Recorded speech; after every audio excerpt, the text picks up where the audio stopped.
नमस्कार दोस्तों, स्वागत है आपका हिंदी नॉलेज शो में। तो दोस्तों, जिन्हें भी चीन के बारे में थोड़ी जानकारी है, उन्हें भी इस बात का पता होगा कि चीन के अंदर चीनियों को compete कर पाना या फिर उन्हें हरा पाना लगभग नामुमकिन माना जाता है।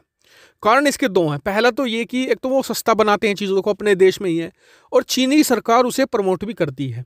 दूसरा कारण ये है कि वो वहाँ पर कॉपीराइट लॉज बहुत ही ज़्यादा ढीले हैं।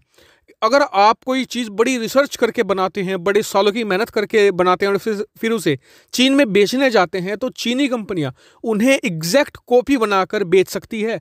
कोई प्रतिबंध, किसी प्रकार की रोक टोक नहीं है। इस वजह से चीनियों को उनके घर में ही हरा पाना लगभग नामुमकिन है। लेकिन इस नामुमकिन को मुमकिन कर दिखाया है एक भारतीय कंपनी टाटा ने, और पूरी दुनिया की आंखें खुल गई है। कारण यह है कि दुनिया भर की तमाम कंपनियां आई हैं चीन में, खूब सारा पैसा लाती हैं, इन्वेस्ट करती हैं, लेकिन सब मुंह पिटवाकर वापस जाती हैं। लेकिन भारतीय कंपनी ने चीनियों का ही मुंह पीट दिया है और तख्ता पलट कर दिया है। और ये तख्ता पलट किया है दो कारनामे अंजाम देकर। सबसे पहला क्या कि वहां पर आप सभी लोग जानते हैं कि JLR ये अब भारतीय कंपनी है, यानी कि जैगवार लैंड रोवर, ये भारतीय टाटा ने एक्वायर करके रखी है, तो टेक्निकली भारतीय है। तो हुआ क्या कि वहां पर जो जैगवार लैंड रोवर है, वहां पर बहुत ज़्यादा रिसर्च करके, बहुत ज़्यादा पैसा लगाकर, इन्वेस्ट करके बहुत ही क्वालिटी प्रोडक्ट तैयार करती है और फिर उसे चीन में बेचने के लिए जाती है। अब हो रहा क्या था कि वहां पर एक मॉडल आता है जैगवार लैंड रोवर का ही, जिसका नाम आपने सुना भी होगा, वेलार नाम से। वेलार के नाम से चीनी कंपनी ने क्या किया कि उसे खोल खाल कर देखा, उसकी टेक्नोलॉजी को कॉपी करके उसी कीमत की कार को आधे में बेचना शुरू कर दिया। यानी कि वो 70-75 लाख की कार थी और उसे 30-35 लाख में बेचना शुरू कर दिया, जिससे कि जैगवार को भारी लॉसेस शुरू होने लगे। सबको लगा कि ये तो सभी के साथ होता है, जैगवार के साथ कुछ नया हो रहा है। लेकिन इस बार कुछ अलग था। यहाँ पर टाटा ने कहा कि हम इसे ऐसे नहीं जाने देंगे।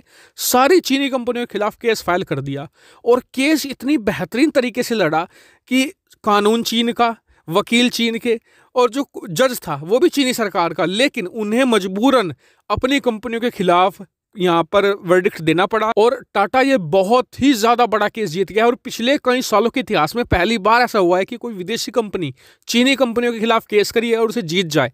जी हाँ, और इतना ही नहीं, ये तो सिर्फ एक पहलू था। अब दूसरा सुनिए कारनामा क्या किया। दूसरा कारनामा ये कि टाटा भारत की पहली कार बन गई है जिसने विदेशों में 1 मिलियन से ज्यादा कारें बेची हैं। जी हाँ, भारतीय टाटा ने एक साल के अंदर 10 लाख कार बेचकर रिकॉर्ड बना दिया है, और अनुमान ये लगा जा रहा है कि आने वाले सालों में ये बहुत ही तेजी से और बढ़ने वाला है।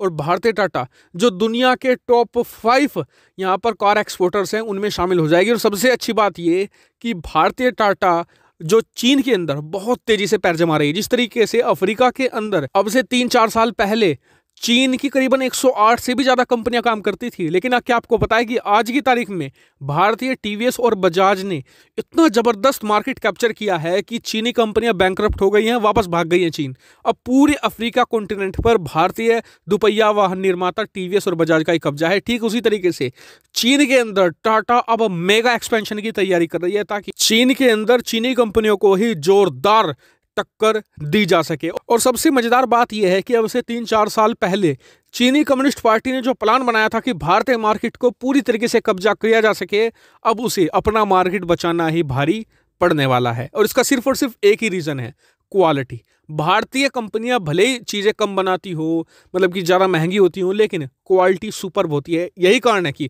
अफ्रीका में भी अंततः क्वांटिटी के ऊपर क्वालिटी को जीत मिली, और चीन के अंदर भी यही होने वाला है। आपका क्या मानना है इस पर? कमेंट करके जरूर बताएगा, साथ ही वीडियो को शेयर कीजिएगा और चैनल को सब्सक्राइब करना बिल्कुल मत भूलिएगा। Thank you for watching video.